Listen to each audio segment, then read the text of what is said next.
Biko ana m ajụ. Ezeudo. Ezeudo. LCDA. Ọkwa makọrọ ihe ebe anyị. Ndị Igbo nọ n'Ogun steeti na-etinye nwoke a dịka Ezeudo nke unu okpu n'isi dịka onye eze. Unu sa nga n'iru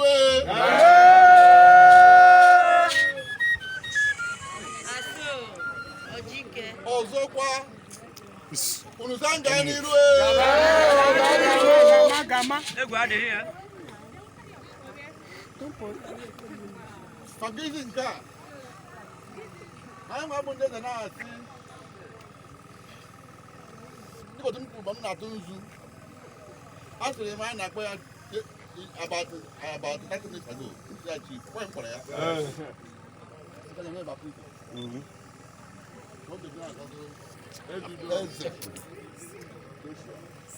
Nasi Ezeudo Joshua Nwobodo.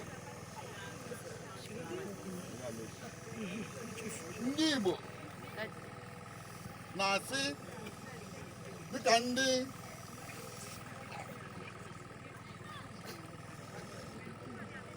Ezeudo kwekọtara ị ga-aza eze ha today.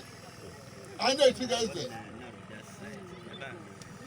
Anyị na-echi gị eze ụmụnna gị n'obodo a.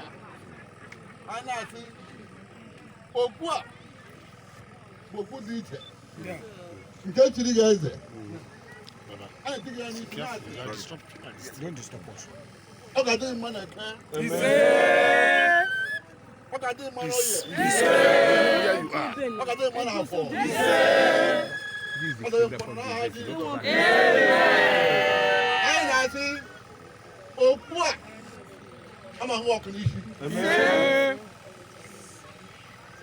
Anyị si ime isi ọwụwa hapụgadị paracetamol na ihe ọjọọ ọzọ wepụ ọtọ n'isi for 2 minutes. Ọ ga-akwụsị n'aha Jizọs. Onye ndị Igbo kwuru otu a ka ọ ga-adị. Anyị tụrụ ụlọ ụzọ adị n'aha Jizọs. Ndị nne n'ebe a bụ ndị ihe ọma na-adị mma.